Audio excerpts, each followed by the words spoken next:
Welcome to GoodVision's Flash Tutorials.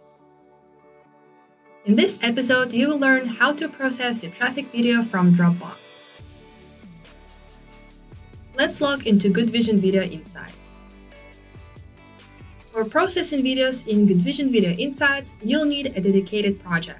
To connect to Dropbox to GoodVision Video Insights, click on the Connect button near its option in Project Settings. As the next step, you will be redirected to the consent screen, where you will be asked to grant us a read-only access to your Dropbox files. Right after the access is granted, the Dropbox preview will open in the GoodVision app, where you can select the root folder you want to work with.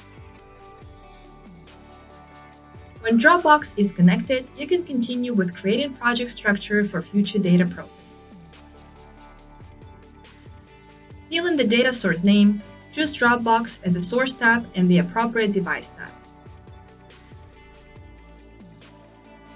When the data source is created for your video footage, you can continue anytime with sending the video for processing to the data source. This dialog allows you to review or adjust the video parameter. Once the extraction from Dropbox is done, the automatic processing starts. After the video is processed, go ahead and analyze the data.